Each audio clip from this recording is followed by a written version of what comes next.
অন্যদিকে সরকারি নালা দখলের অভিযোগে জলমগ্ন একাধিক গ্রাম, কোমর থেকে গলা সমান জলে দুর্ভোগ, প্রশাসনের হস্তক্ষেপের দাবি।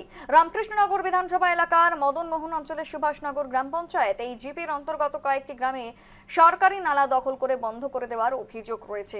তীব্র ক্ষোভ ছড়িয়েছে স্থানীয়দের মধ্যে। অভিযোগ, 3টি পরিবার সরকারি জমিতে মাটি ভরাট করে গুরুত্বপূর্ণ জল নিকাশি নালা বন্ধ করে দেওয়ায় স্বাভাবিক জল নিষ্কাশন ব্যবস্থা ভেঙে পড়েছে। ফলে সামান্য বৃষ্টিতেই বিস্তীর্ণ এলাকা জলমগ্ন হয়ে পড়ছে। বর্তমানে কোথাও কোমর সমান, কোথাও আবার গলা সমান জল।